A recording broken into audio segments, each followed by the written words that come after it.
Kita bisa meminta pertanggungjawaban Mbak Inaya nih. Ya. Karena apa? Langsung tembak ini. Langsung tembak. Iya. Karena apa? Kenapa? Karena doa Gus Dur dulu, bukan doa, ramalan Gus Dur dulu meramalkan Prabowo akan jadi presiden, kan kita jadi repot. Kenapa Gus Dur dulu meramal Prabowo jadi presiden, Mbak Inaya? Nanyanya jangan ke aku, nanyanya ke Gus Dur langsung aja.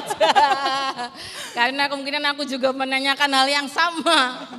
Tapi gini, banyak orang termasuk kemarin 02 juga kan menjadikan itu sebagai salah satu kampanyenya ya gitu, bahwa karena Gus Dur selalu bilang bapaknya itu adalah yang paling ikhlas gitu. Ya iya, mungkin dia hanya menyebutkan kata sifat aja, tapi kan bukan berarti endorsement gitu. Itu dua hal yang berbeda gitu. Endorsement sama menyebutkan kata sifat, seperti saya bisa bilang, oh Cak Anam baik hati, Cak Anam dermawan, kan bisa aja gitu. Tapi kan itu kemudian apakah itu kemudian endorsement? Ya belum tentu.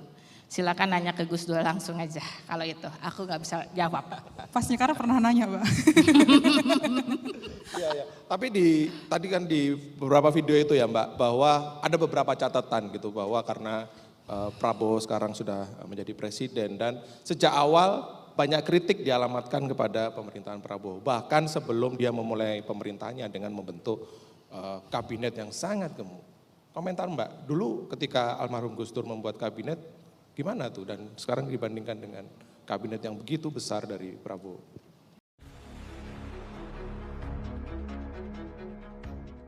Aku mau ngomong tapi takut body shaming.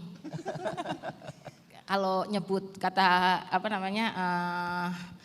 aku mau bilang kabinetnya 2 kali lipat, memang faktanya kan 2 kali lipat dari jumlah kabinet yang lain, ya kan? Terus kalau kemudian itu tidak boleh dibilang terlalu gemuk gitu. Tidak boleh dibilang menggemuk. Lalu apa?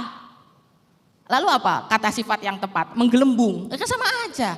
Megar. Ya sama aja. Jadi dan ya gimana, aku mau ngomong tapi takut dikatain dasmu.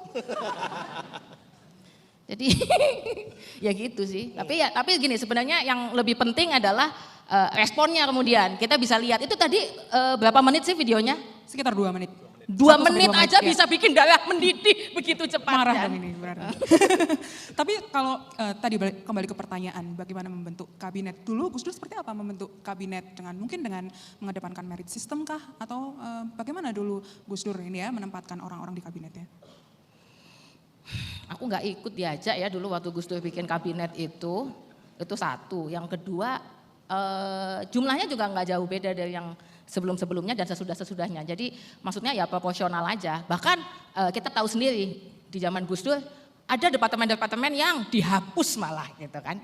Gitu. Jadi ya benar-benar ya lihat fungsi. Kalau emang itu nggak berfungsi dengan baik, itu jadi lahan korupsi, ya di-cut aja gitu. Dan memang sebenarnya waktu beberapa kali banyak yang komplain sih gitu setelah Gus Dur turun. Banyak sekali yang komplain bilang, aduh sayang ya Gus Dur belum sempat bubarin Departemen Agama. Ya, tapi artinya bahwa memang sebenarnya kita perlu lihat gitu. Sebenarnya kalau saya nih ya, problemnya kalau memang kita butuh kabinet segitu banyak gitu, memang ini perangkat yang dibutuhkan, nggak apa-apa juga. Tapi persoalannya kita beneran butuh nggak sih? Itu satu. Yang kedua, orang-orang yang ditunjuk memang benar-benar orang yang capable di situ atau enggak? Atau dia ada di situ karena dia dulu joget-joget di atas panggung atau gimana? Atau karena dia bergelar sultan? Gitu. Nah yang ketiga, kemudian ini ada tambahan-tambahan yang banyak banget gitu. Ini ada jabatan-jabatan yang sebenarnya iki apa sih jane karepe gitu. Jabatan-jabatan yang kemudian ini orang-orang ini sebenarnya emang diperlukan ada di jabatan yang muncul kemudian ajaib-ajaib, dan kemudian apakah orang yang kemudian dimunculkan itu memang ini ada jabatannya, lalu kemudian oh ya kita cari orang yang tepat, atau ini ada orangnya, dicarikan jabatannya.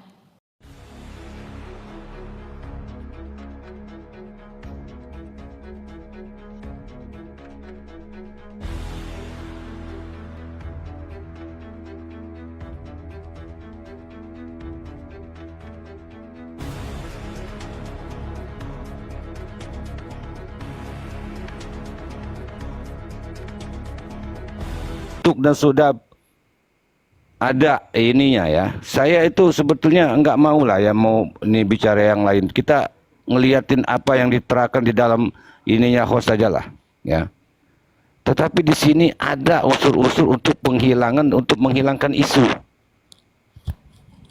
Banyak sekali. Kalau mau kita paparkan, yang hilang tidak ada penyelesaiannya sampai dengan saat ini. Ya, oke, silakan yang lain dulu lanjut. Lanjut Bang Udin. Jadi gini, alat bukti itu ada dua Bang Udin. Ada alat bukti asli itu ada jalur kiri, ada jalur kanan kan begitu. Kalau ada jalur kanan saja tidak dipisahkan jalur kirinya, artinya tabrakan kan gitu. Ini yang terjadi sekarang loh.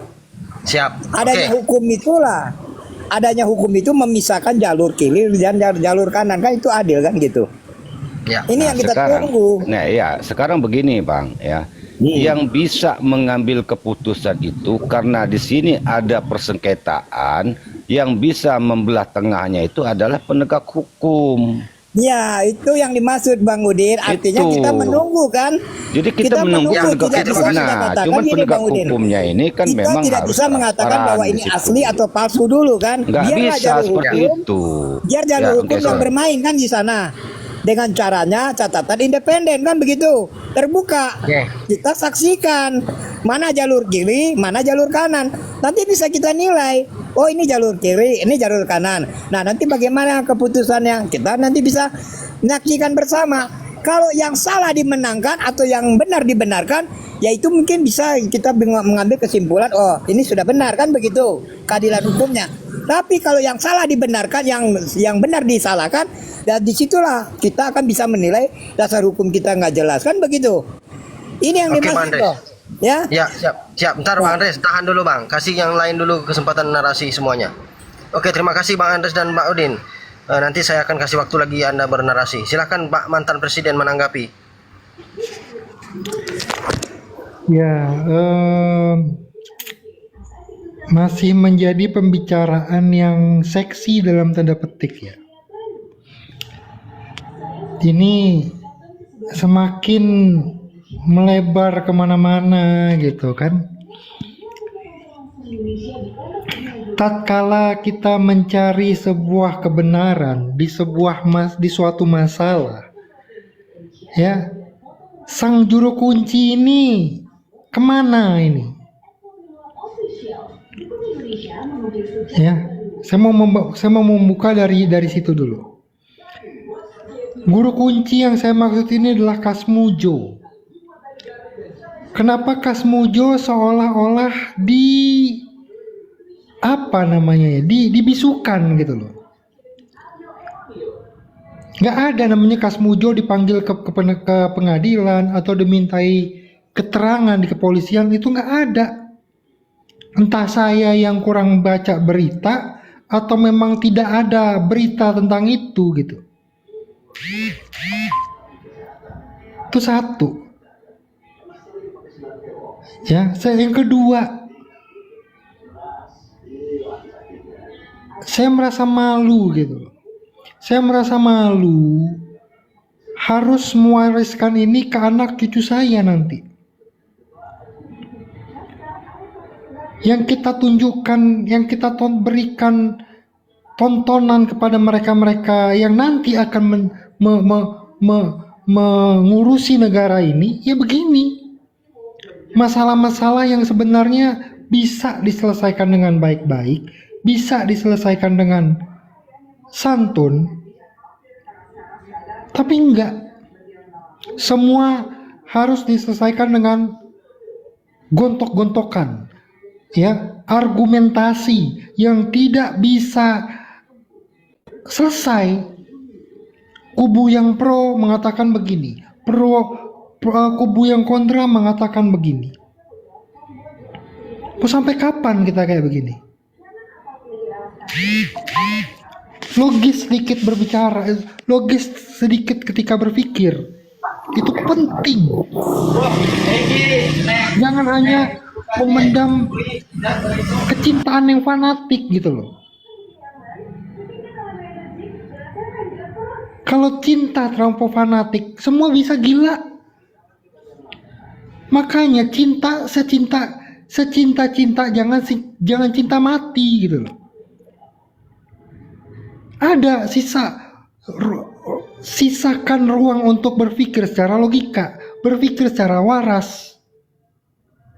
Ini kan enggak. Yang pro terhadap Jokowi mengatakan bla bla bla bla bla sampai mati.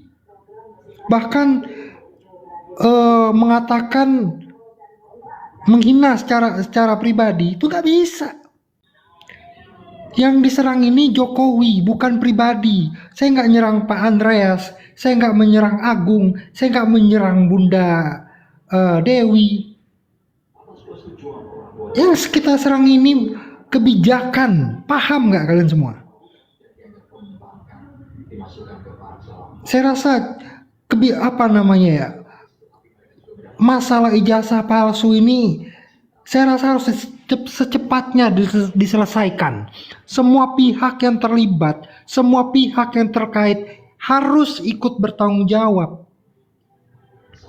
tanpa tebang pilih.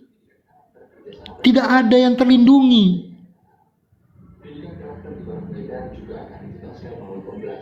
Terus tadi masalah apa ya? Saya memang nggak ngikutin dari awal. Cuman tadi saya mendengar ada ungkapan yang dikatakan oleh Rimba. Ya, mohon maaf sekali Rimba ya. Kita di sini berbicara itu bukan benci dengan Jokowi. Ya, jadi jangan ada statement yang mengatakan sakit hatilah, pendukung Abah, pendukung Banteng. Nggak ada lagi itu 58, 16, 24, nggak ada lagi itu. Semua itu sudah selesai. Jadi kalau yang cinta, terlampau cinta, coba Anda berpikir, coba Anda sisakan ruang untuk berpikir secara logika. Sisakan ruang sedikit untuk berpikir secara kritis. Karena di situ akal sehat Anda akan teruji. Terima kasih. Oke, terima kasih Pak Mantan. Saya sapa dulu ada Bunda Ica. Selamat sore menjelang maghrib. Ya, assalamualaikum, selamat sore semuanya. Salam. Sebentar Bang Bunda Ica ya, saya ke Bang Agung. Silakan Bang Agung. Assalamualaikum warahmatullahi wabarakatuh. Oke. Ada yang ingin disampaikan? Silakan Ya, Bang sebelum ke Bunda Ica. ya semua bilangnya begitu. Kita tidak mendukung si A, si B, si apa tidak mendukung kan. Dari narasi itu kita kelihatan Bang. Kita mendukung siapa, kita menghujat siapa, kita membela siapa, kita menfitnah siapa. Itu kelihatan dari narasi kita Bang. Kalau benar-benar narasi kita narasi baik Bang ya. Nggak ada Bang. Istilahnya menghujat Pak Jokowi, menghujat Pak Anies, itu nggak ada Bang kalau kita benar-benar orang baik. Karena apa?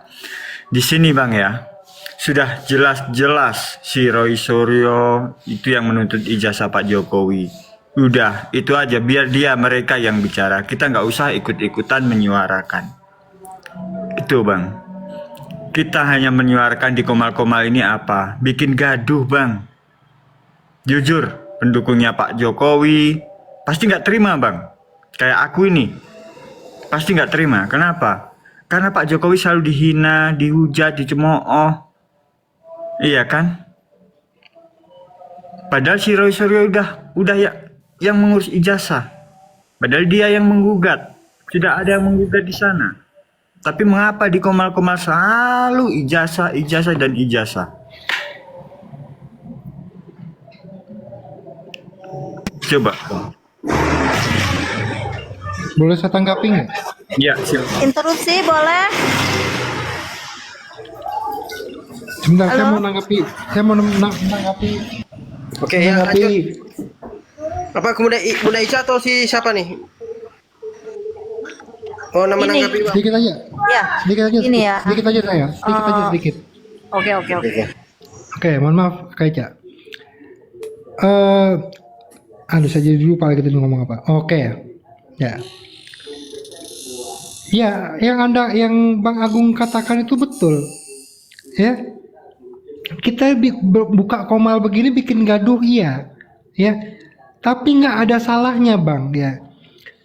Selama selama Jokowi itu masih menjabat sebagai pejabat negara, saya warga, saya masyarakat, saya rakyat Indonesia berhak mempertanyakan itu. Yang perlu yang perlu diingat sekarang Pak Jokowi sudah nggak menjabat Jadi, lagi. ya, memang iya bang. Bapak Jokowi Jokowi Sedayu menjabat. ya.